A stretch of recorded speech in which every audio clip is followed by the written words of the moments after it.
Sometimes the loudest kind of power doesn't need to raise its voice. It walks in quietly, in a hoodie, and changes everything. Danielle Harris didn't shout. She didn't fight back with anger. She didn't need to. She let the system show its own cracks. Then she walked right through them. What she carried that day wasn't just a bank slip. It was every moment she'd ever been doubted, ignored, or looked at like she didn't belong. But she stood her ground. And when it mattered, she didn't back down.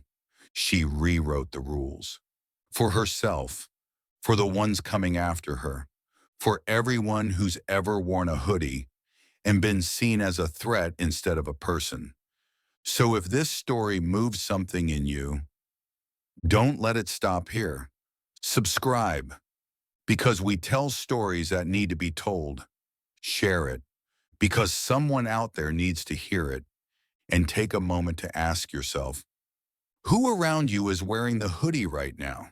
It might be the quiet kid in the back row, the woman who never speaks up in meetings, the man who's always followed around in stores. The hoodie isn't always fabric. Sometimes it's just difference, or silence, or strength hiding in plain sight. Behind every hoodie, there's a story, and behind every story, a choice to judge or to listen. This is Silent Power Stories. We don't break the silence, we turn it into something the world can't ignore. Because quiet power is still power. And sometimes it's the kind that lasts the longest. Watch what happens when a judge mocks a teenager and finds out he's a genius attorney. Or see how a black man in a hoodie stopped a racist officer cold, with nothing but a badge and the truth. Explore more on our channel. Until next time, keep your head up. Your story matters. And if you're walking in silence, we see you, we hear you, and we've got your back. The rain had just started to fall over downtown Chicago, a gentle drizzle painting the streets in shimmering streaks of silver. Cars slowed, people ducked under awnings, umbrellas opened like flowers blooming all at once. Inside the towering glass facade of Ashford Trust and Holdings, the lobby buzzed with that specific kind of energy only a financial institution could generate. Sharp shoes tapping against marble floors, briefcases snapping open, voices low but firm, all centered around numbers that only existed in digital form. No one noticed the woman in the navy hoodie. She walked in quietly, her steps deliberate but unhurried. Her shoes were clean but not flashy, her jeans plain and dark, her hoodie zipped halfway with the hood down. Her face was bare of makeup, her natural curls pulled back neatly. A black tote bag hung from one shoulder, the fabric slightly worn at the corners. She looked like someone running errands on a weekday morning, respectable, calm, middle class. But in a space like Ashford's flagship branch, that also meant invisible. Danielle Harris had perfected the art of moving unnoticed. At 43, she had long learned that in places of power, the less they expected from you, the more you could see. And right now, Danielle wasn't here to be seen. She was here to see. She took her place near the back of the queue, behind a man in an Armani coat and ahead of a woman scrolling through an app to check real-time mortgage rates. The line moved slowly. Danielle didn't seem to mind.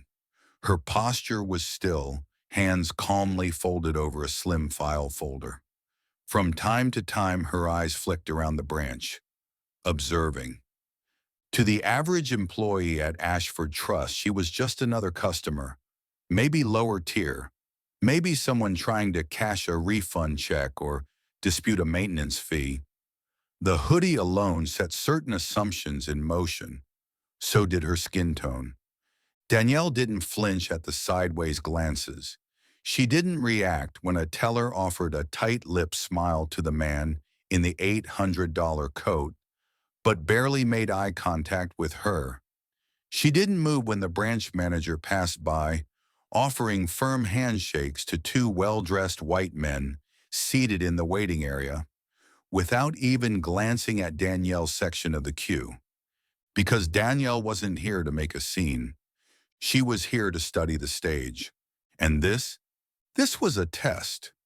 2 months ago, Danielle had taken over as Chief Strategy Officer at Ashford Trust, one of the largest mid-market financial institutions in the Midwest. She was the first Black woman to hold an executive seat at that level in the company's 87-year history. To the outside world, her ascent was inspiring. LinkedIn posts flooded with clapping emojis. Business Insider called her a symbol of rising equity in finance. Her alma mater invited her to speak at commencement, but Danielle knew better than to be dazzled by press releases. Because inside the system, she had seen cracks, quiet, strategic cracks. Cracks where customers of color were being directed to lower-tier services, where non-white clients waited longer to be approved for mortgages, where risk profiles were less about numbers and more about surnames. And the worst part? The data barely picked it up, because discrimination at this level didn't shout, it whispered. That's why she was here. No press, no chauffeur, no appointment, just a hoodie, a file folder, and a withdrawal slip. Danielle had grown up in Bronzeville on the south side. Her mother had been a nurse, her father a mechanic who always had grease on his hands, but gospel in his heart. She remembered watching her parents fight over bills at the dinner table. Quiet voices, worried eyes, and promising herself that one day she'd walk into a bank and not feel small. She never thought she'd be in charge of one. Danielle wasn't a legacy pick. She didn't intern at Goldman Sachs in college. She worked retail. She cleaned dorm bathrooms to afford books. She got her MBA from Loyola Night School while working full-time as a junior analyst. She knew what it felt like to be dismissed. So when she made it to the C-suite, she didn't carry bitterness. She carried clarity. At exactly 9:16 a.m., Danielle stepped forward to the front of the line. The teller was young, early 20s, white, hair in a messy but calculated bun.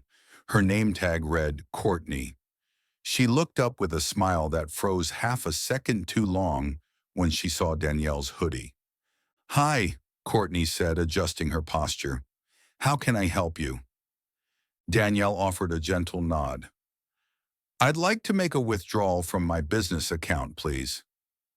"Sure," Courtney replied almost too quickly. "Do you have your ID and account number?" Danielle handed over both.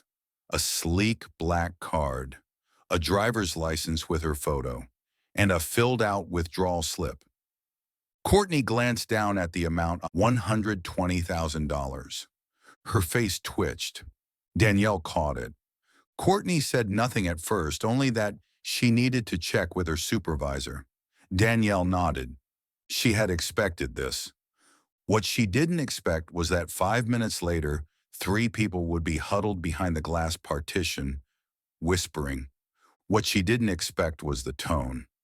Courtney returned, flanked by an older white man with a supervisor badge and a clipboard. "Ma'am," he said with a professional tightness in his jaw, "we're going to need some additional verification for this kind of request. For security reasons, of course." Danielle didn't blink. "I've provided my card, my ID, and my business credentials. What else do you need?" The man hesitated. "Well, for amounts of this size, and considering the circumstances—" "What circumstances?" Danielle asked. He didn't answer directly. Instead, he motioned for her to step aside. "We'll have the branch manager speak with you shortly." Danielle stepped back without a word. Not because she was intimidated, but because she wanted to see how far they would go. From a corner seat, Danielle watched the dance unfold. A white man in a tailored blazer stepped up next, asked to withdraw $150,000. She watched as he showed a business card and was politely ushered to a side desk with complimentary water and private consultation. No extra questions, no clipboard, no manager. 10 minutes passed, then 15. Still, no one returned to Danielle. A woman with a baby stroller was helped ahead of her. An elderly man cashing a check was offered a lollipop and a joke. Danielle, still invisible. At 9:41 a.m., she stood up. She returned to the counter and calmly asked, "May I know if someone will be assisting me?" The teller gave a weak smile. "Our manager is just finishing up. One moment." Danielle didn't smile back. She simply nodded. And as she returned to her seat, her hand brushed the inside pocket of her hoodie, where a thin folded copy of Ashford's Internal Service Equity Policy sat quietly next to her phone. She had already highlighted the lines she needed. She wasn't just here to observe. She was here to confront a truth the data wouldn't show. The kind you can only see when you wear the hoodie and watch how the world reacts. By the time Lydia Travers, the branch manager, stepped out of her glass-walled office, she had already made up her mind. She had seen Danielle from her vantage point, sitting alone in the waiting area, hoodie zipped halfway, tote bag at her side, no high heels, no visible logos. Just presence, calm, still. And to Lydia, that presence didn't feel like money. She had worked in this branch for 12 years, and while she'd never admitted out loud, she prided herself on her instincts. Her ability to sense which clients were legitimate and which ones were just trying to punch above their weight. She called it professional gut. Others might have called it prejudice. She approached with a clipboard tucked under her arm, her steps clipped, and her heels sharp against the floor. "Miss," she glanced down at the ID still in Courtney's hand. "Harris?" Danielle stood up slowly, meeting her gaze without flinching. "That's correct. I understand you're requesting a withdrawal of $120,000 from a business account?" "Yes," Danielle replied, voice steady. "That's accurate." Lydia smiled, tight, mechanical. "And what's the nature of the business, if I may ask?" Danielle tilted her head slightly. "I'm not sure why that's relevant. The account is active. I've provided my ID, card, and all required documentation." "Oh, I understand," Lydia said, drawing out the words. "It's just, when dealing with high-risk transactions, especially in cash, we like to ensure everything is in order." Danielle narrowed her eyes. "And do you request the same from every client? Because I just watched a gentleman withdraw a higher amount 15 minutes ago, and I didn't see a clipboard come out." Lydia's jaw tightened. "We handle each case individually." Of course, Danielle thought. Individually, as in subjectively. But she didn't say it. She was waiting, still observing, still testing the system. And it was failing faster than she expected. Across the branch, a woman in her 60s watched the interaction unfold from the mortgage inquiry table. She frowned, not because she understood the full context, but because something in Lydia's posture felt off, like a performance. She wasn't the only one noticing. A security guard near the exit shifted uneasily. One of the junior tellers peeked out from behind her monitor, eyes darting between Danielle and Lydia. Danielle didn't need them to say anything. She just needed them to see, and the seeing had begun. Lydia's tone turned icier. "Do you happen to have any proof of ownership for the company listed on this account?" Danielle's lips parted slightly. Then she smiled. Calm, slow, like someone about to lay a trap and watch you step into it. I do, she said, reaching into her tote. She pulled out a printed page with Ashford Trust's official company registration of Harris Strategic Solutions LLC, along with a line reading, account type, executive tier commercial. Lydia scanned the document. Her expression didn't change, but her fingers tightened on the clipboard. Danielle watched carefully. Then she added, "You might also recognize the co-signing authority on the account, the regional compliance director. I believe she reports directly to me." There was no arrogance in her voice, just precision. Lydia didn't respond, not directly. Instead, she said, "We'll need to verify these details internally. It might take a few minutes." She turned without waiting for permission and walked away. Danielle exhaled softly, not from fatigue, but from patience running thin. The game had begun. She sat back down, folding her hands in her lap.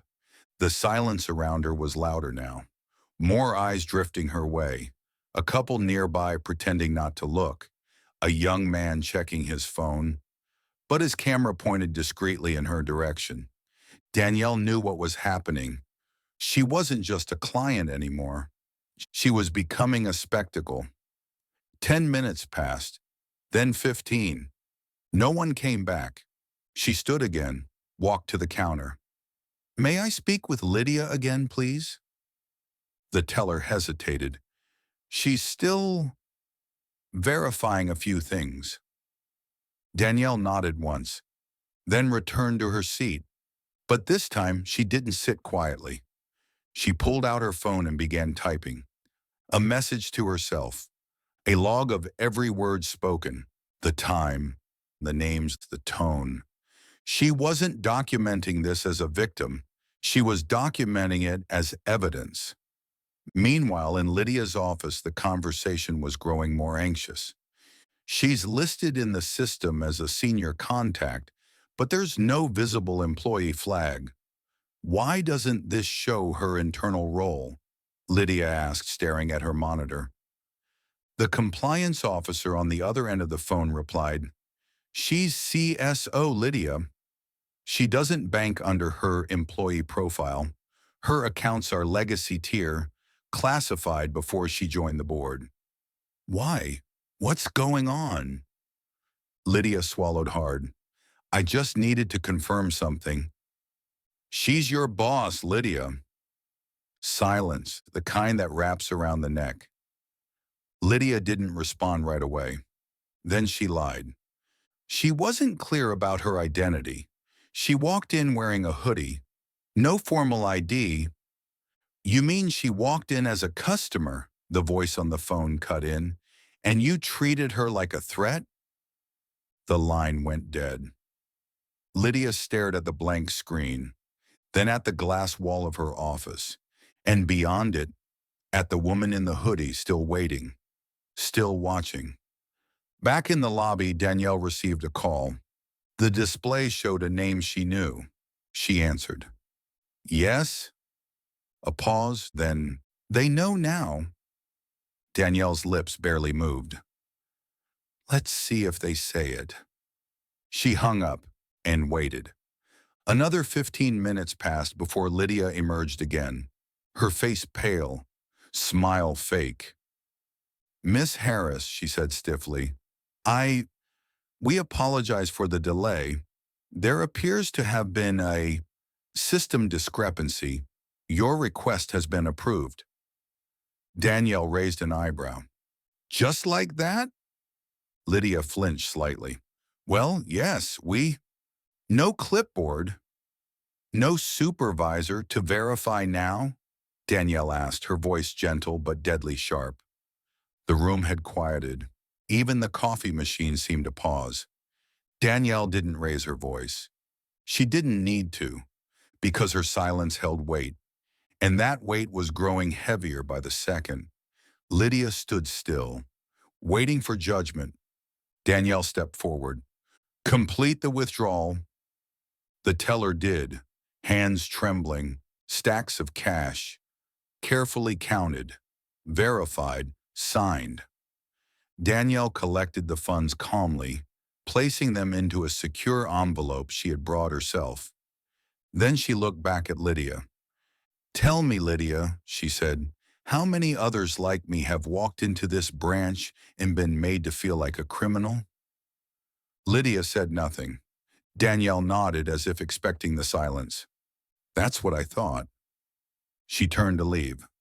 But just before she reached the door, she paused, then turned back. "Oh, and Lydia." The manager looked up, wide-eyed. Danielle pulled out her phone, tapped once. "I've scheduled a board compliance review for 3 p.m. today. You'll want to be there." Then she walked out. No noise and no anger, just steps echoing through a lobby that suddenly felt too quiet. Outside, the drizzle had turned into steady rain. Danielle zipped her hoodie all the way up. People passed her on the sidewalk, some hurrying to avoid the rain, others wrapped in their own storms. No one saw her and thought CEO, but that didn't matter. She wasn't here to be seen. She was here to remind them, power doesn't always wear a suit. Sometimes it wears a hoodie.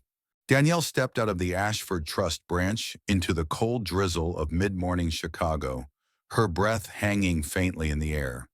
The cash was secured in her bag, tucked inside a slim, zippered pouch. But she didn't feel victorious. Not yet. This wasn't a win. It was a warning. She walked 2 blocks, turned right, entered the parking garage where her electric sedan was parked on the 3rd level. She sat behind the wheel, closed the door, and let out a long breath. Not of relief, but of control being recalibrated. On the passenger seat, her phone buzzed. 2 missed calls. 3 texts from legal, 1 from corporate communications. "We have a situation. A video is circulating. You're in it." She tapped the link. The clip was just under 2 minutes long. It opened with a zoomed-in shot from a customer seated nearby, the shaky camera just barely peeking over a magazine rack. Danielle was at the teller counter. The manager, Lydia, stood with a clipboard. The audio wasn't perfect, but Lydia's voice carried, "This amount doesn't seem appropriate for someone like you." Then silence. Then Danielle's calm reply, "I've provided all necessary documentation. I expect to be treated like any other client." The camera panned to the side, capturing faces watching, whispering. The caption under the video read, "Black woman humiliated at Ashford Trust. Manager implies she doesn't fit the profile for a large transaction." And the comments, they were on fire. "This is 2025 and we're still doing this? They really said, 'someone like you,' in public. Where's the lawsuit? Wait, someone said she's the new CSO of the company?" Danielle didn't flinch. She scrolled down, watching the outrage grow like a rising tide. She didn't respond.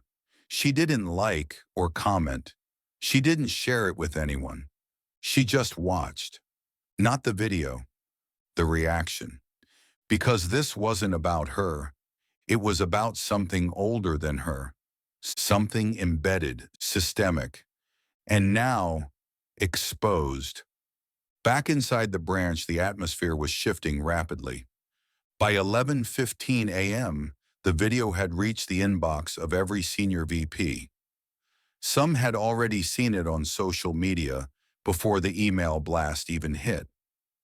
HR's phone lit up. So did internal affairs and corporate affairs. Within 30 minutes, a formal internal alert was issued. Ashford Trust is under active reputational threat. But in the lobby, the same coffee machine still hissed.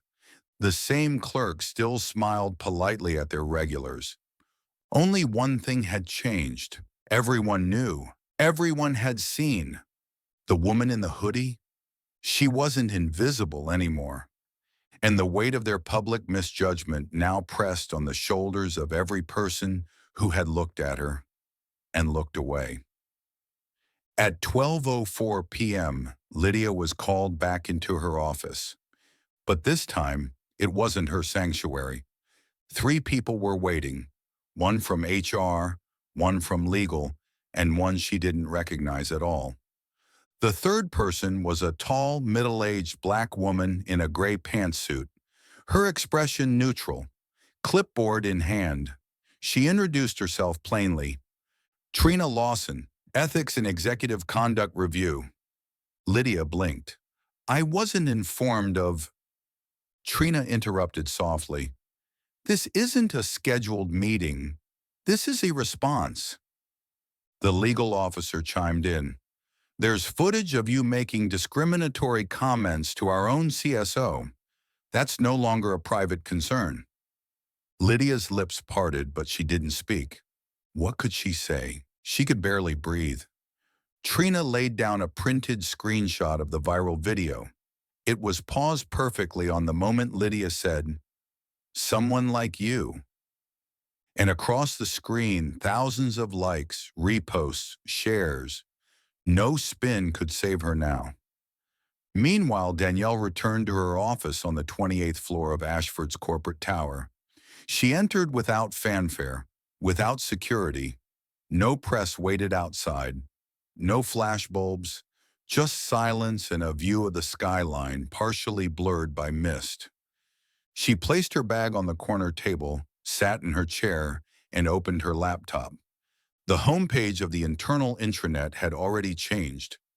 A banner across the top read, "A message from Danielle Harris, CSO of Ashford Trust." She had authorized it an hour earlier, but now seeing it live, she paused. Then she clicked. Her message was short, simple. Equity is not a tagline, it's a standard. We're not judged by how we treat people we know, but how we treat strangers who walk through our doors. For anyone watching, I was that stranger, and I'm still watching. Danielle Harris. By 1 p.m., the fallout had begun. News outlets picked up the story, not just local ones, but national finance blogs, even some Black business empowerment channels. Twitter/X threads dissected the interaction line by line. A major DEI podcast invited Danielle for a live conversation, but she declined. She wasn't done yet. At 2:30 p.m., she walked back into the 4th Street branch, unannounced. This time, the receptionist nearly jumped out of her chair. "Ms. Harris?" "I'm here for the 3 o'clock meeting," Danielle replied, calm as ever. Lydia was nowhere to be seen. Instead, the acting manager, a young Asian man named Daryl, escorted her to the newly cleared conference room. On the table were copies of the incident log, policy manuals, and the original complaint she had typed on her phone, now transcribed, signed, time-stamped. Across from her sat 3 other executives, one from corporate risk, one from public relations, and one from legal. None of them spoke first, so she did. Let's be clear, this isn't just about a withdrawal, it's about withdrawal of dignity, sanctioned by your silence. You want to fix it? Start there. The room was still. Someone shifted uncomfortably. Danielle continued, "I'm not here for an apology, I'm here for policy. Because the next person who walks in here wearing a hoodie might not be me. And if you treat them like less than human, you're not failing just them. You're failing this company." She closed the folder and stood up. "Lydia's termination will be effective by close of business today. HR has the documentation. Legal will coordinate severance. I will not be involved in the exit, but I will be watching every step of the cultural audit that follows." Then she turned and walked out. Back in the branch lobby, a young teller named Mia watched Danielle exit. She didn't speak, but inside, she burned with something new, not shame, not pity, but recognition. Because for years, Mia had worn her own hoodie in silence, trying to shrink herself down, trying not to make noise. But now she had seen something else. A woman who wore silence like armor and walked like truth. Mia looked down at her workstation. Her monitor blinked with the usual script. Welcome to Ashford Trust. How may I assist you today? But in her head, a new sentence formed. You don't know who you're serving until you learn how to serve everyone. Danielle didn't speak to reporters that day. She didn't post a victory selfie. She didn't accept speaking invitations or issue sound bites. Instead, she took the train home. Hoodie still on, bag by her side, earbuds playing soft jazz. At her stop, she stepped onto the damp platform, walked down the quiet block to her brownstone, and entered the front door just as the streetlights flickered on. No fanfare, no spotlight, just another black woman walking home, after reminding the world who she really was. Not just a name, not just a title, a standard. Danielle Harris had expected fallout. She had not, however, expected retaliation. It began quietly. As things always do in places where power doesn't scream, it whispers. 3 days had passed since the viral video. Ashford Trust's statement was now a polished PR blanket. We regret the incident. We are committed to equity. An internal review is underway. The press had moved on, but inside corporate walls, things were just heating up. Danielle could feel the shift. The hallway greetings from fellow executives were shorter. A few emails went unanswered. Meeting invites were rescheduled, not canceled, just indefinitely postponed. Nothing explicit, just friction. And then one morning it turned sharp. Her assistant Malik knocked on her office door with a puzzled look. Danielle, there's something weird online you might want to see. She turned from her screen, motioned him in. He placed his iPad in front of her. On the screen was a Reddit thread. Subheading, is Ashford's CSO Danielle Harris really who she claims to be? She scrolled. The post was anonymous. The account had been created 2 hours ago. It began with the words, I worked with Danielle back in 2012.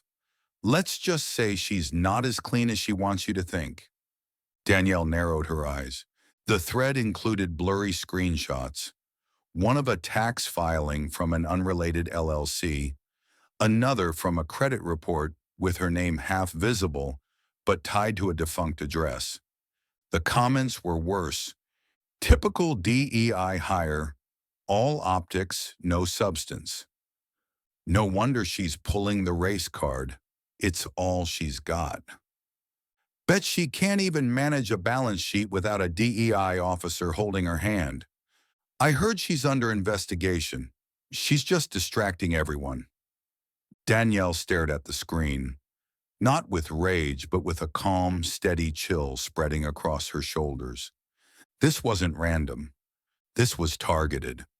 By noon, her email was flooded, not from friends, but from reporters. Would you like to comment on recent allegations about your business history? Sources claim you falsified tax returns for Harris Strategic in 2014. True?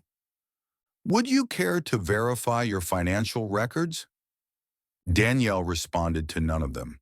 Instead, she walked to the glass window of her office, phone in hand, and dialed a number. Faye, she said quietly, activate the digital forensics team. Someone is seeding disinformation through anonymous forms. I want IP traces. I want cross-platform analysis.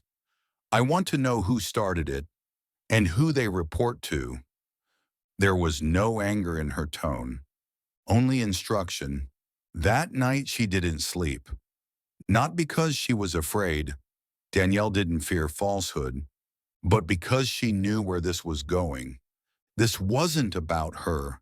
This was about the narrative, the same one that always gets whispered when a black woman speaks too clearly, moves too fast, ascends too high. Question her credentials, question her past, question her tone. And when none of that works, make her look unstable. The next day, a new fire started. A LinkedIn message, publicly visible, posted under the viral video now making its rounds in HR forums. Funny how Ms. Harris demands equity when she once fired 3 white staffers during a diversity audit just to boost her optics. No accountability, no shame. There was no name attached, just a profile that looked real, but wasn't. Danielle had never conducted a diversity audit firing. In fact, she had been the one defending white regional managers from performative DEI cleanups led by PR-obsessed board members. But the lie had legs. Within hours, someone had clipped the message and shared it to a Facebook group called Executives Against Corporate Overcorrection. The caption read, "When woke goes too far, Ashford's CSO under fire for reverse discrimination." The comment section exploded. Malik walked into her office again. They just emailed legal again. Now someone's pushing a story that you doctored internal promotion data. Danielle raised an eyebrow. Where'd they get that? Malik shrugged. It's completely made up, but it's catching. That word, catching, like a virus, a whisper that turns into a rumor that becomes a story that becomes belief, if no one pushes back. But Danielle knew she couldn't push back too early. Let them get comfortable. Let them think they were safe, because once she moved, she'd move with truth, law, and flame. The final blow came the next morning. Her teenage niece, Jamila, texted her at 6:43 a.m. Auntie D, someone edited your face into a mugshot and posted it on TikTok. It's trending. They're calling you Danielle the Depositor Fraud. Danielle sat up in bed. She opened her phone. There it was. A black and white photo of her face, digitally altered to look like a booking photo. Underneath it, text in bold red letters, Ashford's Diversity Queen or Felony Queen. The video was poorly edited, but the impact, sharp. The comments were brutal. She looks like she'd been arrested before TBH. This the woman who wants to tell me about equity? No wonder she wore a hoodie. Criminals always hide their faces. Danielle stared at her own image, warped, weaponized, and for the first time in a long time, she felt cold. Not from fear, from realization. The line had been crossed. That afternoon, she called a meeting, not in her office, in the boardroom. When the executives filed in, they expected an update on community response, maybe another equity slide deck. Instead, they found Danielle at the head of the table, a projector already casting images onto the far wall. Image 1, the Reddit post. Image 2, the fake LinkedIn message. Image 3, the TikTok mugshot. Image 4, an IP address log. Danielle turned to face them, voice steady. We've traced these actions to internal devices, specifically devices connected to the marketing team under Ashford Creative. The room went still. 3 devices, logged in under anonymous forums, logged out, then logged back in under real company Slack credentials. We have full logs. She turned the next slide. These aren't just attacks on me. These are coordinated internal acts of harassment and professional defamation. This is retaliation, and it's criminal. A senior VP cleared his throat. Danielle, I don't believe... She raised a hand. Calm, controlled. You don't need to believe. You just need to read the subpoena I authorized. She placed a folder on the table. Legal letterhead. Signed. Silence. The moment someone tries to erase your dignity with a meme, you don't respond with tears. You respond with truth, timestamps, and receipts. She stood. Effective immediately, I am issuing a temporary leave of absence for myself. Not because I'm guilty, but because the culture I'm trying to fix needs to see what happens when truth walks away. You're on your own now. Let's see how loud equity sounds without its hoodie. And just like that, she walked out. Outside, the sky was overcast again. Danielle stepped onto the sidewalk, hoodie up, bag over her shoulder. Her pace was steady, her breath calm. She passed commuters, lawyers, interns, a man arguing on his Bluetooth, a barista handing out samples. No one stopped her. No one looked twice. But that was the irony. Now the world saw her. And some wished she'd stayed invisible, because now that she was walking away, they were finally asking, what happens when the hoodie doesn't come back? The message arrived just after midnight. It wasn't an email, not a call, not a text. It came in the form of an envelope, hand-delivered, slid beneath the door of Danielle Harris's brownstone townhouse in Hyde Park. The paper was heavy stock ivory, no return address, no logo. Just 5 words typed in a serif font. They've forgotten who you are. No signature, no threats. But Danielle didn't need one. She knew exactly who sent it. And more importantly, why. He had stayed quiet for years, watching from a distance, waiting, only speaking when necessary, only stepping in when the stakes couldn't be trusted to anyone else. His name was Elijah Harris, her father. Retired special counsel for the U.S. Treasury, former intelligence asset, untraceable to most, known by few, but to those who had ever crossed him, unforgettable. And while Danielle had long outgrown the need for his shadow to fall across her life, he had never truly gone, because Elijah didn't believe in stepping away. He believed in stepping back, far enough to see everything. The next morning, Danielle awoke early, the letter still on her nightstand. She stared at it while sipping black coffee, the steam rising like a ghost between memory and present. She hadn't seen Elijah in nearly a year, not since her mother's funeral. But she knew, the moment this crossed a line that couldn't be walked back, he would move. Not publicly, not violently, but with precision.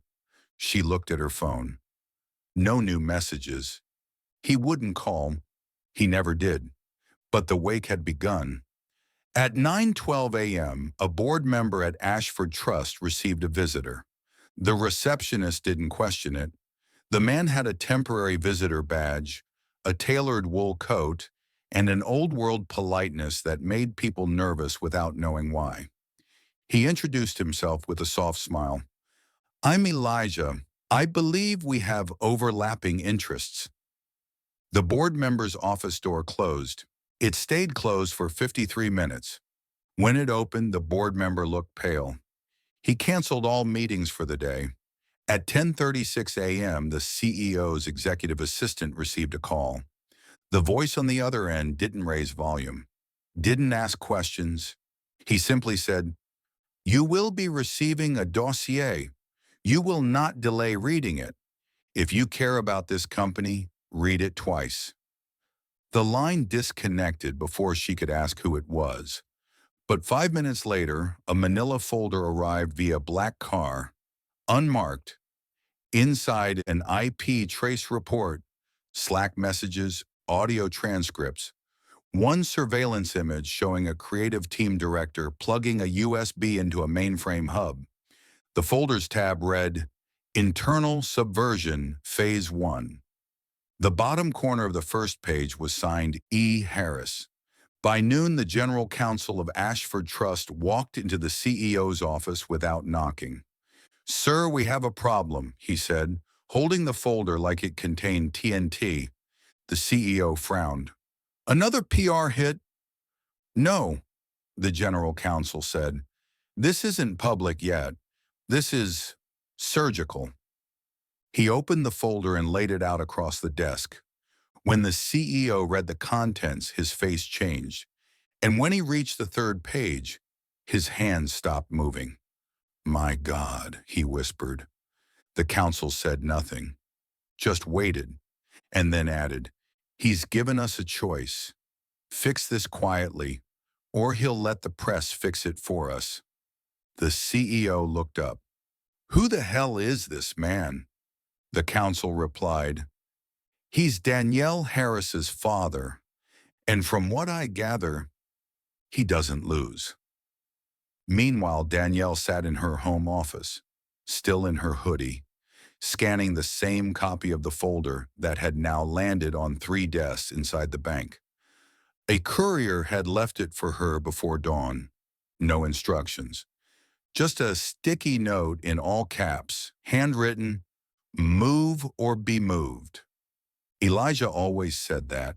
It wasn't a threat. It was a reminder. You don't wait for justice to arrive. You build the hallway it walks through. At 2 p.m., Danielle opened a secure channel, video only. The screen blinked twice, then Elijah's face appeared. Older, lined, but unmistakably sharp. His eyes were the same steel gray she remembered as a girl when he used to teach her chess, not with pieces, but by reading articles from the Wall Street Journal and asking her, "What's the move?" She smiled. "You didn't have to do this." He raised an eyebrow. "I didn't. You did. They just didn't believe it. Now they will." Danielle exhaled. "They're going to come for you harder now." "I expect so. You sure I'm ready for this level?" He didn't answer immediately. Then he said low and calm, "I didn't raise you to be ready. I raised you to redefine readiness." Danielle nodded once. "That's what I needed." He nodded back, and the screen went black. That evening, the first firings began. Not Danielle's doing, not her voice, but the evidence, undeniable. 3 employees from the creative division were placed on administrative leave pending investigation. One resigned before HR could make contact. Another wiped their computer. Too late. By 6 p.m., legal had drafted internal memos. By 7 p.m., the press had gotten wind of a possible internal retaliation scandal. But no one mentioned Elijah Harris, because no one could trace the moves. Only the results. That was always his rule. Leave no fingerprints, only footprints they can't erase. Danielle returned to work the next day. No press waiting, no applause, just a different kind of silence, the kind made from respect disguised as fear. She walked the halls like she always did, steady, head high, hoodie zipped halfway. But now, doors opened quicker. Eyes didn't dodge her. They measured her and found her taller. Not because she had changed, but because the room finally realized who had been standing there all along. At 5:30 p.m., she sat at her desk. Outside, the sun was setting behind the skyline. The lights in the offices above and below began to flicker on. She opened her inbox. A single email waited, from an encrypted address. Subject: "They remember now." No text, just a photo. It was her, walking through the 4th Street branch the day after the viral video. The angle was perfect, shot from a distance. Behind her, the building's logo was slightly blurred, but her posture was crystal clear. In it, she looked untouchable. Underneath, Elijah had written one sentence: Let them fear the silence you mastered. She smiled, not because it was over, but because now it was just beginning. There's a kind of silence that falls over institutions just before they break. It isn't loud, it isn't sudden. It's slow, like glass cracking in quiet spirals. And at Ashford Trust, that silence began on a Tuesday. It started with a calendar invite. Subject: Special Executive Session, Closed Board Matter. Location: 32nd floor, Legal Conference Room. Time: 8 a.m. Attendees: CEO William Lansing, General Counsel Evan Chu, Chief Risk Officer, Chair of the Ethics Committee Danielle Harris, External Legal Observer, unlisted. Omitted from the invite: PR Marketing and Lydia Travers, because she no longer worked there. Her termination had been quietly executed 2 days earlier. No farewell email, no exit interview. Just a meeting with HR, a thick folder slid across the table, and a polite but firm phrase: "Your services are no longer required." She had tried to push back, of course, claimed defamation, threatened legal action, until they showed her the surveillance footage, the audio transcripts, the Slack logs, the digital trail she thought she'd erased, but never did. She left the building an hour later, alone, jacket unbuttoned, hair falling into her eyes. No press saw her, no friends called. But Danielle knew, because her father had told her something long ago. Let the punishment come quietly. That's how they feel it longer. Inside the boardroom, tension hung thick. Danielle entered last, not because she was late, but because they needed to feel the shift when she arrived. She didn't wear a blazer. She wore the same hoodie, zipped halfway, dark navy, clean lines, an intentional contrast to the tailored suits lining the table. She took her seat at the far end. No laptop, no notes. Just a single legal folder, marked Confidential Internal Ethics Violation Packet, Phase 2. The CEO cleared his throat. "We've convened this session to review findings related to the internal sabotage of CSO Harris," he began, "and to determine formal consequences." No one interrupted, because everyone had read the report, and because every sentence inside it carved away another layer of their plausible deniability. The creative director, Alex Mercer, had already confessed. Not in public, but in writing. 3 days prior, Danielle's father had slipped an affidavit onto the desk of Ashford's general counsel, outlining Alex's role in authoring the fake Reddit posts, doctoring Danielle's mugshot image, and seeding false LinkedIn rumors via company VPNs routed through off-site cafe networks. It was clean, tidy, and absolute. Alex had resigned quietly that morning, but the consequences were far from over. Ashford's in-house legal team had already filed a breach of contract action. His personal laptop was subpoenaed, his severance frozen, no public announcement, but internally everyone knew. He had gambled on a smear campaign and lost to a data trail and a hoodie. Danielle sat silently as the room debated next steps. Words like reputation management, rebuilding confidence, and salvaging partnerships were tossed around like overpriced hors d'oeuvres. She let them talk. She always did. Because when power knows it's wrong, it talks first, hoping no one will notice it sweating. And when the room finally turned to her, she spoke. "This isn't about salvaging partnerships. It's about saving what little integrity this board has left." Eyes darted away. She continued. 3 individuals coordinated a months-long retaliation scheme, but they didn't do it in a vacuum. They did it in a culture that allowed it. She opened the folder, slid it forward. Inside this packet is a 27-page outline of how that culture works. The meetings where I was spoken over, the promotions that passed over women of color, the DEI budget that was slashed 6 months after being announced on LinkedIn. The risk officer shifted. Some of those budget changes were, Danielle cut in, voice level, convenient, but still racist.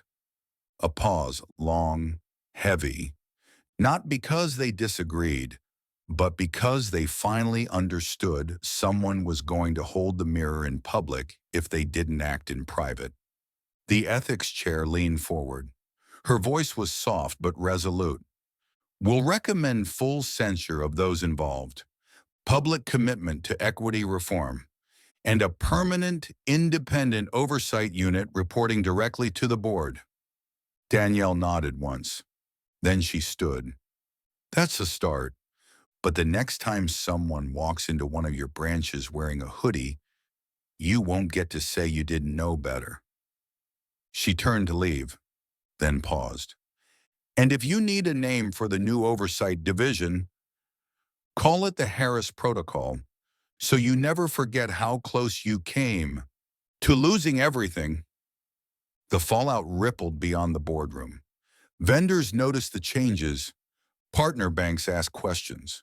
A national financial journalist got wind of the quiet firings and began investigating Ashford's culture behind closed doors. Danielle didn't stop her. She didn't feed the fire, but she also didn't throw water on it. Because now, the system had to feel some burn. At a private gala 1 week later, Danielle arrived alone. Not as a keynote, not as a panelist, just an invited guest. She wore a black jumpsuit, no makeup, no jewelry, but she wore the hoodie folded neatly over her forearm. As she entered the grand hall, several executives turned. Some stiffened, some smiled awkwardly, some looked away. But one woman, an intern from a competing bank, caught her eye. She approached timidly, holding a glass of sparkling cider. Ms. Harris, she said softly, can I just thank you? Danielle tilted her head. For what? For not backing down, for making space, for not letting them turn it into silence. Danielle smiled gently. Never confuse silence with surrender. Sometimes it's just strategy. The girl beamed. Danielle nodded once, then disappeared into the crowd. Back at Ashford's 4th Street branch, the atmosphere had changed. Training manuals were rewritten, hiring policies reviewed. Customer experience audits were now conducted by external third parties, not internal checklists. And near the branch entrance, mounted just above eye level, was a black and white framed photo. Danielle Harris, standing alone. Hoodie zipped halfway, underneath a bronze plate with a single sentence. We serve every person like they own the place, because one day they just might. And just below it, the new policy heading the Harris Protocol. Lydia Travers would never return. She had hired a lawyer, of course, filed a wrongful termination suit. It was dismissed within 30 days. The evidence was overwhelming, and though she applied for new positions at other firms, word had traveled. She'd burned herself out of the industry, not by mistake, but by arrogance, the belief that power belonged to her by default, and that respect was hers by assumption. She had learned otherwise, in silence, the same way Danielle had been disrespected. Now the silence returned, but this time it was hers to sit in. Danielle never addressed the incident again publicly. No podcast interviews, no My Side of the Story blog posts, because she didn't need to explain what already lived in data, in law, and in the minds of everyone who thought she would disappear once the hoodie was zipped up again. She didn't vanish. She built a new rule book, and she let it speak for itself. You don't always see the moment when something breaks. Sometimes it's not loud. Sometimes it doesn't crash. It just shifts. A breath, a pause, a silence that finally settles on the right side of history. It had been 6 weeks since Danielle Harris walked out of the boardroom in her hoodie, leaving behind a corporate culture stunned by its own reflection. 6 weeks since the policies changed. 6 weeks since the firings. 6 weeks since the shame went from private suspicion to public correction. And in that time, Danielle had barely spoken. No press conferences, no LinkedIn essays, no 10 lessons from a crisis listicles. Because Danielle didn't come to prove herself. She came to remind people that the burden of proof should never rest on the one being judged. On a gray Thursday morning, Danielle visited a local community college on Chicago's South Side. It wasn't for a speech. She came because the Women in Finance student group had invited her, quietly, humbly, and she remembered what it felt like to ask powerful people to show up and never hear back. She didn't tell her assistant, didn't bring a PR rep. She just showed up. In a hoodie, of course. They gave her a folding chair. No podium, no microphones. Just 27 students, most of them black or brown, a few in hijabs, two in oversized glasses, one in a second-hand blazer a size too big, probably borrowed just for today. They didn't ask for her resume. They didn't care about her title. They just wanted her truth, and Danielle gave it to them. Not with fancy words, but with stillness. She started with a story, not the bank story, the first one. I was 10 the first time someone told me I didn't look like a banker, she said.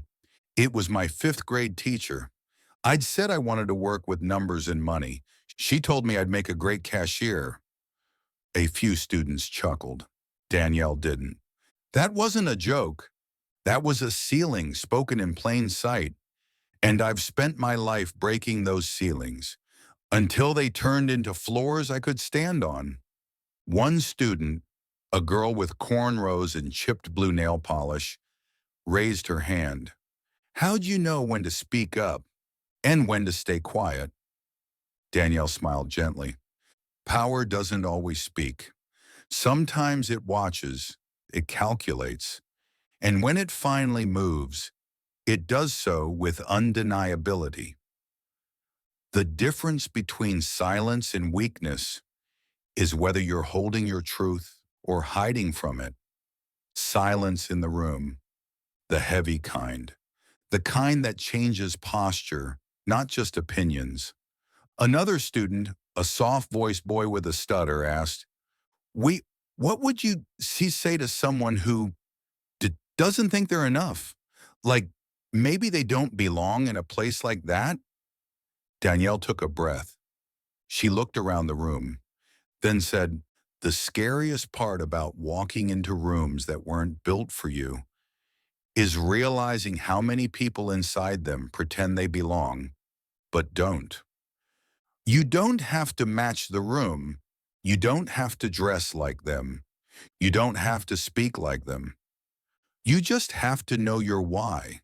And when your why is strong enough, their how won't matter. The boy nodded slowly. One girl wiped a tear.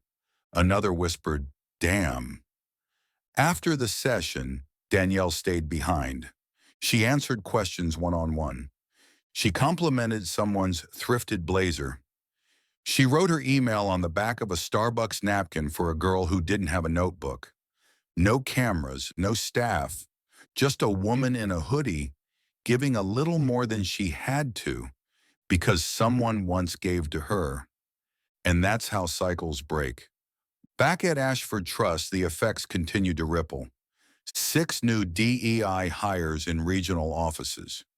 2 black women promoted to director-level roles for the first time.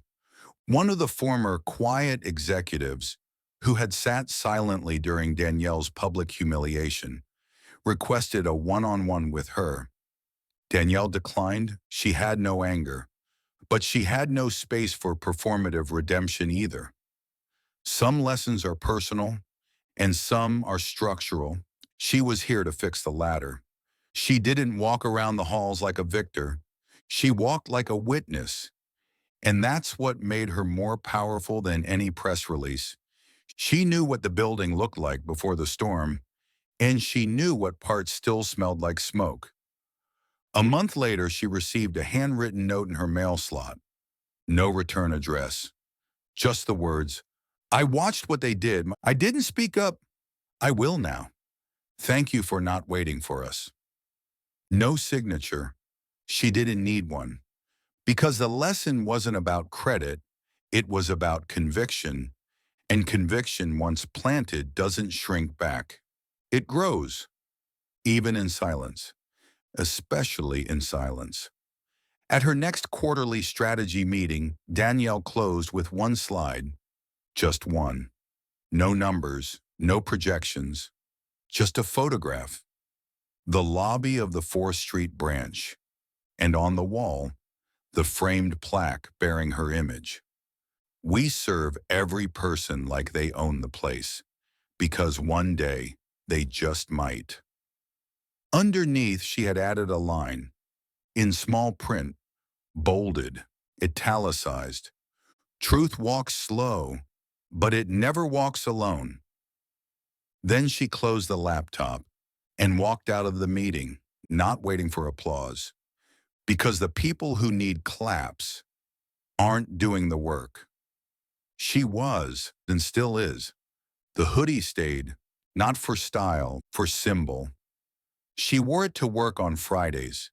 She wore it to keynote addresses. She wore it during Zoom calls with high-level clients. And if they blinked, she'd smile and say, "This hoodie signed the deal." It wasn't just cotton, it was a flag. And under it, a story. One that could only be told by walking straight through the fire and never letting it burn away who you are. People ask now, how do you keep going when they try to bury you? Danielle replies, simple, they buried a seed, and I was already rooted. On a quiet Saturday morning, the city still half asleep beneath soft spring clouds, Danielle Harris walked out of her home wearing the same navy hoodie she'd worn on the day this all began. She zipped it halfway. As always, the wind teased the edge of the fabric, and for a moment, if you look quickly, you might have thought she was just another Chicagoan on her way to a coffee shop or a bookstore, maybe out for a stroll before the streets got noisy. And you'd be wrong, because this was not just a woman in a hoodie. This was the echo of a story that had refused to die quietly. The neighborhood was old, historic, red bricks and iron gates. Danielle walked with a kind of steady calm, not stiff, not performative, just sure. The kind of walk that belongs to people who no longer need permission to exist where they stand. She passed a corner mural, colors faded but still loud. It showed 4 black figures, each mid-stride. No faces, just outlines, each wearing a hoodie. Above them, graffiti-like words in looping paint. Don't judge the cloth. See the courage beneath. Danielle stopped, just for a second. She had never seen this piece before. It hadn't been there 2 weeks ago. Someone had painted it quietly, anonymously, and yet she felt seen. Not because her name was on it, but because her truth was. She turned left at the end of the block and soon arrived at her destination, an old YMCA turned community center. The kind with warped floors, homemade flyers taped to windows, and the smell of floor wax mixed with popcorn from a nearby vendor. Inside, a youth program was hosting Black Futures Saturday. Nothing formal, just kids, teens, young adults, music playing low, tables with coloring pages, financial literacy pamphlets, and laptops open to FAFSA tutorials. Danielle hadn't been invited. She hadn't needed to be. She just walked in, and no one stopped her. That in itself was the reward. A girl, 12, maybe 13, approached her. Are you, are you that lady? She asked, eyes wide. The bank one? Danielle smiled. I've been called worse. The girl laughed, then leaned in like she was sharing a secret. I showed your video to my aunt. She said she cried in her car after watching it. Danielle bent slightly, voice gentle. Why? The girl shrugged. I think 'cause it felt like someone finally said the thing out loud, but without yelling it. Danielle nodded. That's the trick. She spent the next hour sitting at one of the folding tables, helping kids understand what compound interest meant, answering awkward questions about student loans, and offering little jokes that didn't try to impress, just tried to connect. She didn't speak from a stage. She didn't hand out business cards. She just showed up. Because presence, when it's real, doesn't need permission. It just needs conviction. Later that afternoon, Danielle caught the train. She stood in the corner of the car, earbuds in, watching the city blur through the window. Across from her sat a man in his 20s, hoodie up, face partly shadowed. A white woman clutched her purse a little tighter as he shifted. Danielle noticed. So did the man. He didn't react. He didn't lash out. He just kept his head down, scrolling silently through his phone. She wanted to walk over, say something, but she knew. His power wasn't gone. It was just quiet. And sometimes that's what scares people the most. That evening, she stood in front of her bathroom mirror. She looked older now. Not tired, not worn, just seasoned. Like someone who had walked through fire and come out not cleaner, but clearer. She remembered the faces of the people who had tried to break her. Lydia, with her clipped politeness, the anonymous Reddit thread, the fake mugshot, and then she remembered the faces that held her up. Her father, the intern who whispered, "Thank you." The boy who stuttered out his question but never lowered his eyes. The little girl who just wanted to be seen. And with that, Danielle knew. She hadn't fought for a seat at the table. She'd built a new table and walked away from the old one without asking permission.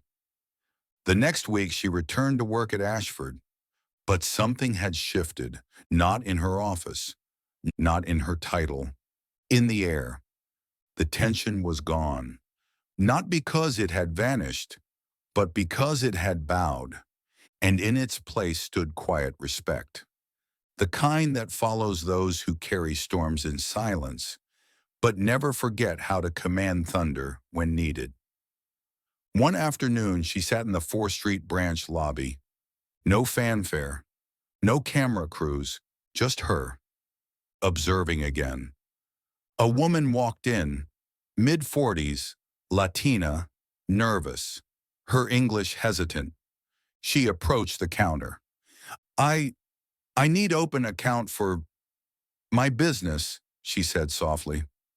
The teller, Mia, the same one who had once watched Danielle in silence, smiled warmly.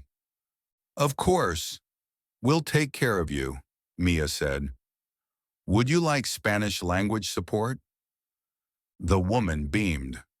Danielle watched it unfold like poetry. No clipboard, no judgment, just service. And when Mia looked up and saw Danielle across the lobby, they locked eyes. Just for a moment. No words, just understanding. We changed this. Together. Danielle stood to leave. As she walked past the framed photo on the wall, her photo, she paused, not to admire it, but to thank it. Not because it was her face, but because it wasn't just hers. It belonged to every person who had ever been told, "Someone like you doesn't belong here."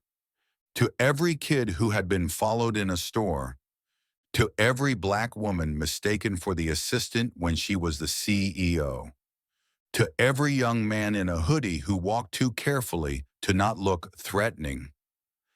The story was no longer just hers. It was theirs, and now it was written in policy, in practice, and in legacy. Later that night, on her porch, Danielle sat quietly with her father. 2 mugs of tea, the sky dimming. Elijah didn't speak much. He never did.